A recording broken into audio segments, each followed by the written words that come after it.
Ils l'ont traîné hors des murs de Jérusalem. Ils ont ramassé des pierres. Et pendant qu'elles s'abattaient sur lui, cet homme à genoux, le visage tourné vers le ciel, n'a pas maudit ses bourreaux. Il a prié pour eux. Comment un simple serveur de table, choisi pour distribuer du pain aux veuves, est-il devenu le premier homme de l'histoire à mourir pour Jésus-Christ? Pour comprendre, il faut remonter quelques mois plus tôt, à Jérusalem. Bienvenue sur Lumière de ma foi. Chaque semaine, nous ouvrons ensemble les Écritures pour redécouvrir des figures qui ont marqué l'histoire de notre foi, parfois célèbres, parfois oubliées, mais toujours porteuses d'un enseignement pour notre vie aujourd'hui. Aujourd'hui, nous parlons d'Étienne, un nom que beaucoup connaissent sans vraiment connaître son histoire. Une histoire de foi, de courage et de pardon absolu face à la mort. Si ce genre de récit nourrit votre âme, pensez à vous abonner et à activer la cloche. Nous partageons chaque semaine des enseignements comme celui-ci. Installez-vous et laissons ce récit nous parler. Jérusalem, l'an 35 après Jésus-Christ, peut-être un peu plus tôt, peut-être un peu plus tard. La ville sainte bourdonne d'une vie nouvelle. Depuis la Pentecôte, quelque chose d'inattendu s'est produit dans les ruelles de cette ville millénaire. Une communauté est née. Elle est petite au début, une poignée de pêcheurs galiléens, des femmes, des anciens disciples de Jean le Baptiste. Et puis, au fil des jours, des semaines, des mois, les rangs grossissent. Des milliers de personnes se joignent à ce mouvement. Des Juifs de Jérusalem, mais aussi des Juifs venus de la diaspora de l'Égypte, de la Grèce, de Rome, de toutes les contrées où les fils d'Abraham s'étaient dispersés. Ces deux groupes, on les appelle les Hébreux et les Hellénistes. Les uns parlent l'araméen, la langue de la terre d'Israël. Les autres parlent le grec, la langue du monde méditerranéen. Deux cultures, deux façons de prier, de vivre, de se souvenir. Et au cœur de cette diversité naissante, une tension commence à se faire sentir. Les veuves hellénistes, dit-on, sont oubliées dans la distribution quotidienne de nourriture. Ce n'est pas forcément de la malveillance, c'est l'inévitable désordre d'une communauté qui grandit trop vite pour ses structures. Les 12 apôtres se réunissent. Leur conclusion est claire, ils ne peuvent pas tout faire, il faut déléguer. Il faut choisir 7 hommes, des hommes de bonne réputation, remplis de l'esprit et de sagesse pour s'occuper du service des tables, pour veiller à ce que personne ne soit oublié. La communauté prie. La communauté choisit. Et parmi les 7 noms qui émergent de ce discernement collectif, l'un brille d'un éclat particulier, Étienne. Qui est Étienne? Le texte des Actes des Apôtres ne nous donne pas son pedigree, pas son origine, pas l'histoire de sa conversion. Il nous donne quelque chose de bien plus précieux, un portrait spirituel. Étienne est un homme plein de foi et de l'Esprit Saint. C'est par ces mots qu'il est présenté au moment de son élection. Mais les actes n'en restent pas là. Quelques versets plus loin, la description s'enrichit encore. Étienne est plein de grâce et de puissance.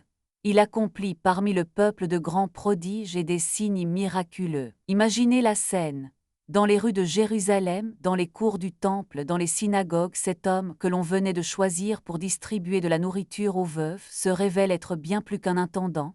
Il est un prédicateur, un témoin. Un homme dont la parole et les actes portent quelque chose d'une puissance qui dépasse les catégories humaines ordinaires. Et cette puissance attire, elle rassemble, mais elle dérange aussi. Des hommes de la synagogue dite des affranchis se lèvent contre lui. Cette synagogue est fréquentée par des Juifs venus de Cyrène, d'Alexandrie, de Cilicie et d'Asie, des hommes cultivés, habitués aux débats intellectuels, aguerris aux controverses théologiques. Ils pensent sans doute qu'ils vont facilement réduire au silence ce nouveau prédicateur, mais ils n'y arrivent pas.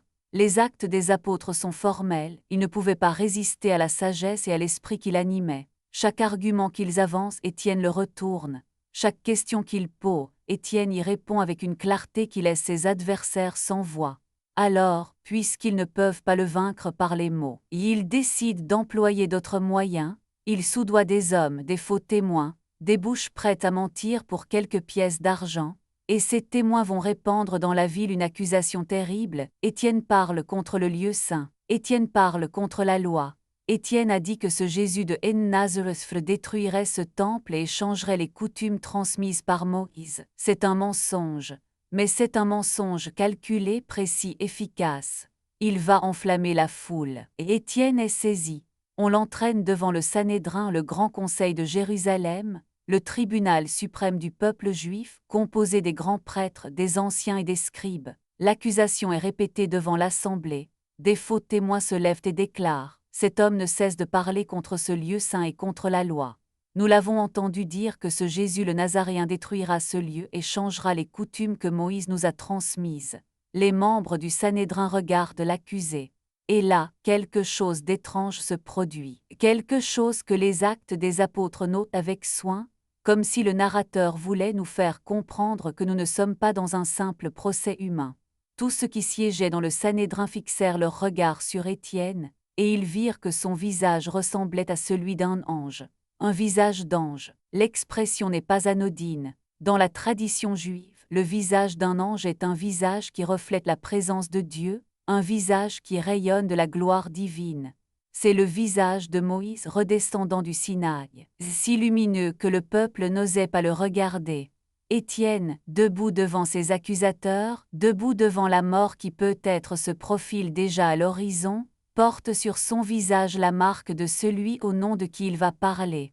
Le grand prêtre lui pose la question « Ces choses sont-elles vraies ?» Étienne ouvre la bouche. Et ce qui suit est l'un des discours les plus extraordinaires de tout le Nouveau Testament. Et Étienne ne se défend pas. Il ne nie pas les accusations. Il ne demande pas la clémence. Il fait quelque chose de beaucoup plus audacieux. Il raconte une histoire, toute l'histoire du peuple de Dieu depuis les origines jusqu'à l'heure présente, pour montrer que ce procès n'est pas un incident isolé, mais l'aboutissement d'un long chemin de résistance. Il commence par Abraham. Le Dieu de gloire, dit-il, est apparu à notre ancêtre Abraham lorsqu'il était encore en Mésopotamie. Et Dieu lui a dit, « Quitte ton pays et ta parenté, et va dans le pays que je te montrerai. » Abraham obéit. Il part, il ne sait pas où il va. Il quitte tout sa terre, sa famille et la sécurité de ce qu'il connaît pour suivre une voie, pour répondre à une promesse. Dieu la lui fait, pourtant Dieu ne lui donne pas la moindre parcelle de terre en propriété. Sa descendance sera étrangère dans un pays étranger, servante et opprimée pendant 400 ans. La foi d'Abraham, c'est une foi qui marche dans l'obscurité, une foi qui s'accroche à une promesse dont elle ne voit pas encore l'accomplissement. Vient ensuite Joseph, le fils bien-aimé que ses propres frères jaloux, trahissent, vendent comme esclave. Quelle ironie, les patriarches, les fondateurs du peuple élu vendent leurs propres frères. Et pourtant c'est là que le récit bascule. Dieu était avec Joseph. Dans l'humiliation, dans la prison, dans l'oubli, Dieu était avec lui, et cet homme trahi finira par gouverner l'Égypte, et par sauver de la famine les frères même qu'il avait vendus. Le motif se répète déjà, Dieu envoie quelqu'un, le peuple le rejette, et Dieu accomplit son œuvre malgré ce rejet. Et puis vient Moïse, enfant d'Israël né en Égypte, à une époque où Pharaon a ordonné l'extermination des nouveau-nés hébreux. Recueilli par la fille de Pharaon, élevé comme un prince, formé dans toute la sagesse égyptienne, puissant en parole et en acte. À 40 ans, Moïse tente d'intervenir pour défendre l'un de ses frères.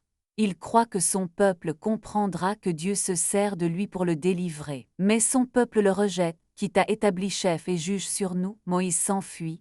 40 ans dans le désert, berger étranger oublié. Et pourtant, Dieu n'a pas oublié. Au pied du mont Sinaï, un buisson brûle sans se consumer.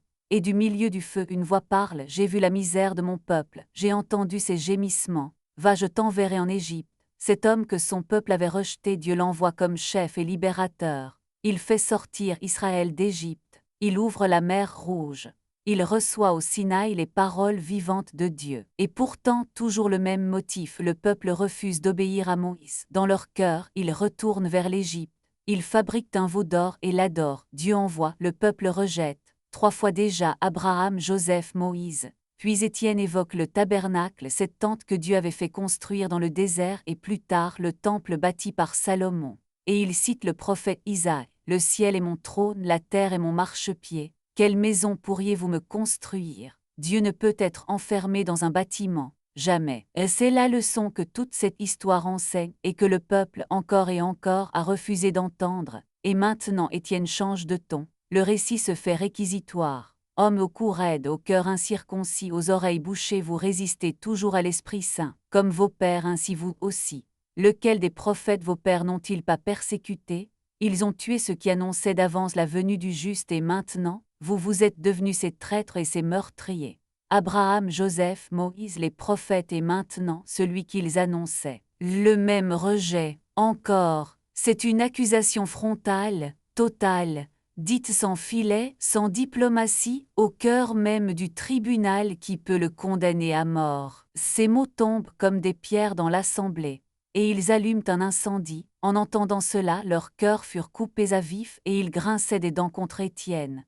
Mais Étienne, lui, ne regarde plus les hommes qui l'entourent. Quelque chose s'est ouvert au-dessus de lui. Rempli de l'Esprit Saint, il lève les yeux vers le ciel et il voit la gloire de Dieu et Jésus debout à la droite de Dieu, debout. Le détail est important. Ailleurs dans le Nouveau Testament, Jésus est décrit assis à la droite du Père. Ici, il est debout, comme s'il s'était levé pour accueillir son premier martyr, comme s'il se tenait là pour recevoir l'âme de cet homme qui va mourir pour lui. Étienne dit « Je vois les cieux ouverts et le Fils de l'homme debout à la droite de Dieu. C'est trop. » Le Sanhédrin pousse de grands cris. Ils se bouchent les oreilles. Ils se précipitent tous ensemble sur lui. Ils le poussent hors de la ville et ils le lapident. Les témoins, car la loi exigeait que les témoins lancent les premières pierres, déposent leurs vêtements aux pieds d'un jeune homme qu'on appelle Saul. Ce nom reviendra plus tard, bien plus tard, dans une histoire que personne ne peut encore imaginer à ce moment-là. Les pierres pleuvent sur Étienne, et dans ce moment de violence extrême, Étienne prie. Il prie comme son maître a prié, avec les mêmes mots presque. Il dit « Seigneur Jésus, reçois mon esprit ».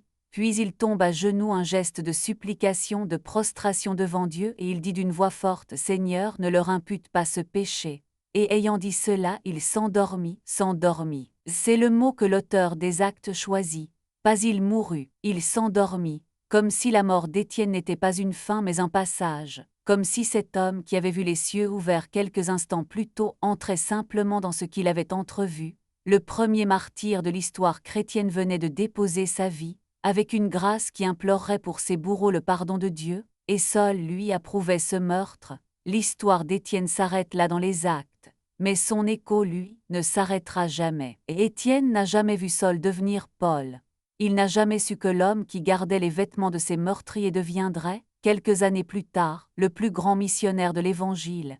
Mais peut-être que sa prière « Seigneur, ne leur impute pas ce péché » a été exaucée d'une façon qu'Étienne lui-même n'aurait jamais osé imaginer.